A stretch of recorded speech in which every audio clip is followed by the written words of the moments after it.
ഇവിടെ അവസാനിപ്പിക്കുകയാണ്. അതുമായി ബന്ധപ്പെട്ട കാര്യങ്ങൾ വരും മണിക്കൂറുകളിൽ ഉണ്ടാകും എന്നാണ് പ്രതീക്ഷിക്കുന്നത്. എന്തായാലും ഇതുമായി ബന്ധപ്പെട്ട നടപടികൾ ഉണ്ടാകും എന്നാണ് പ്രതീക്ഷിക്കുന്നത്. നമുക്ക് ഫോളോ അപ്പ് ചെയ്ത് പാലിക്കപ്പെട്ടിട്ടുണ്ടോ എന്നൊരു റിവ്യൂ ഉണ്ടാവും. ഷുവർ, അത് ഫിക്സഡ് ആണ്. ഓഫ് കോഴ്സ് 100-200% അത് ഉറപ്പ് കൊടുത്തതല്ലേ.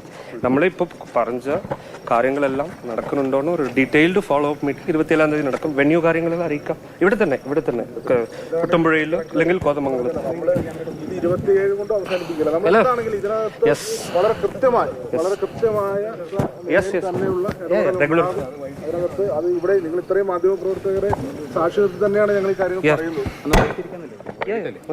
അദാലത്ത് കഴിഞ്ഞിട്ട് ഈ കോതമംഗലം എറണാകുളം ജില്ലയുടെ കിഴക്കൻ മേഖലയിൽ ഈ പ്രശ്നമാണ്. തോറ്റപ്പെട്ട നാച്ചേരി എന്ന് പറയുന്ന പ്രദേശത്ത് മാത്രം പ്രശ്നമുണ്ട്.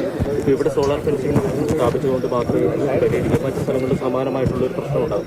അപ്പോൾ എങ്ങനെയാണ് ഇതിനകത്ത് ശാശ്വതമായിട്ടൊരു പരിഹാരം? ഇല്ല, ഇതിൽ ഡിഫറെൻറ്റ് സോഴ്സസ്. ഫോർ എക്സാമ്പിൾ നമ്മുടെ അഗ്രികൾച്ചർ ഡിപ്പാർട്ട്മെൻറ്റിൻ്റെ ഈ രാഷ്ട്രീയ RKVYയുടെ പദ്ധതിയിൽ 22 lakhs നമുക്ക് കിട്ടി. 3 സ്ഥലങ്ങളിൽ, ഐ തിങ്ക് മലയാറ്റൂർ, കോതമംഗലം മണ്ഡലം, അതേപോലെ പെരുമ്പാവൂർ മണ്ഡലം, 3 മണ്ഡലങ്ങളിൽ നമ്മൾ സോളാർ ഫെൻസിങ്ങിൻ്റെ വർക്ക്സ് നടക്കും.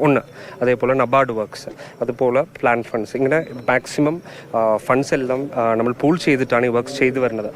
ഇപ്പോൾ നിങ്ങൾ തന്നെ കണ്ടിട്ടുണ്ടാവും, ഇതിൽ പല വർക്ക്സും ടെൻഡർ ചെയ്ത് പല സ്റ്റേജിലുള്ളതാണ്. അത് നമുക്ക് സമയബന്ധിതമായിട്ട് എങ്ങനെ പൂർത്തിയാക്കാൻ പറ്റുമെന്ന്, അതിൽ സാങ്കേതിക തടസ്സങ്ങൾ ഉണ്ടോ എന്ന് ഒന്നുകൂടി പരിശോധിക്കേണ്ടതുണ്ട്. ലാക്ക് ഓഫ് പ്രോജക്ട്സ് അല്ല, പ്രോജക്റ്റുടെ ഇംപ്ലിമെന്റേഷനിൽ വരുന്ന സാങ്കേതിക തടസ്സങ്ങൾ എങ്ങനെ റിമൂവ് ചെയ്യാം, അതാണ് ഇവിടെ കാണുന്ന ഒരു ചാലഞ്ച് ഞാൻ കാണുന്നത്. ഇല്ല, ഹാങ്കിങ് സോളാർ ഫെൻസിങ് ചോദ്യം ഇപ്പോൾ നബാർഡിന്റെ കുറച്ചുകൂടി എഫക്റ്റീവ് ആണ്. ഇനി ഇപ്പോൾ നമ്മൾ കോതമംഗലത്ത് ഏറ്റവും കൂടുതൽ ഈ വന്യമൃഗ ആക്രമണവുമായി ബന്ധപ്പെട്ടുള്ള വിഷയങ്ങൾ, വാർത്തകൾ വന്നിരുന്നത് വടാട്ടുപാറയിൽ നിന്നാണ്. അപ്പോൾ നിങ്ങൾ വടാട്ടുപാറയിൽ പോകുന്നുണ്ടെങ്കിൽ ശ്രദ്ധിച്ചാൽ അറിയാം, ഇപ്പോൾ അവിടെയാണ് നമ്മൾ ആദ്യമായി ഹാങ്ങിങ് ഫെൻസ് സ്ഥാപിച്ചത്. അതുകൊണ്ട് ഇപ്പോൾ വടാട്ടുപാറയിൽ ഒരു പരിധി വരെ, ഞാൻ പൂർണ്ണമായി പരിഹരിച്ചു എന്നല്ല, നിരന്തരമായ വാർത്തകൾ വന്നിരുന്ന ഒരു മേഖലയിൽ ഹാങ്ങിങ് ഫെൻസിങ് സ്ഥാപിച്ചപ്പോൾ അത് വളരെ ഫലപ്രദമാണ് എന്നുള്ളത് നമ്മുടെ അനുഭവത്തിൽ നിന്ന് നമുക്ക് ബോധ്യപ്പെട്ടതിൻ്റെ അടിസ്ഥാനത്തിലാണ് പറയുന്നത്. ഇപ്പോൾ നമ്മൾ തീരുമാനിക്കുന്ന ഫെൻസിങ്ങുകൾ ഇവിടെ അതിലും കുറച്ചുകൂടെ എഫക്റ്റീവാണ്. അതായത് 2 ഡബിൾ ലൈനാണ്. നമ്മളൊരു T ഷേപ്പിൽ വന്നിട്ട് 2 ലൈൻ ഏതാണ്ട് 3.5 മീറ്ററോളം നീളത്തിൽ അത്രയും എഫക്റ്റീവായി തന്നെ ചെയ്യാൻ കഴിയുന്ന നിലയിൽ തന്നെയാണ് അത് ക്രമീകരിച്ചിട്ടുള്ളത്. ഇപ്പം നമ്മളിപ്പം മുള്ളിരിഞ്ഞാട് ആനകൾ ഓടിച്ചിട്ട് മറ്റൊരു സ്ഥലത്തേക്ക്, അപ്പോൾ അവിടെ വേറെ പ്രശ്നങ്ങളുണ്ടാകുന്നു.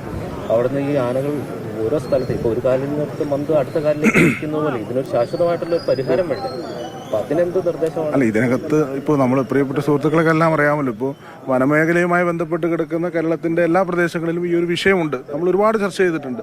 ഇപ്പോൾ സംസ്ഥാന ഗവൺമെൻറ് തന്നെ 620 കോടി രൂപയുടെ ഒരു പദ്ധതി കേന്ദ്രത്തിൽ സമർപ്പിച്ചു. ഒരു കൂട്ടായ ഇടപെടൽ അതാണ് വേണ്ടത്. എംപിമാരും ഞാൻ പാർലമെൻറ്റ് അംഗങ്ങൾ മുതൽ പഞ്ചായത്ത് മെമ്പർമാരും വരെ ഒരുമിച്ച് നിന്ന് ഇടപെടേണ്ട ഒരു വിഷയമാണ്. അതിന് അത്തരം ഒരു കൂട്ടായ്മ തന്നെ നമ്മളിവിടെ രൂപപ്പെടുത്തിയെടുക്കും.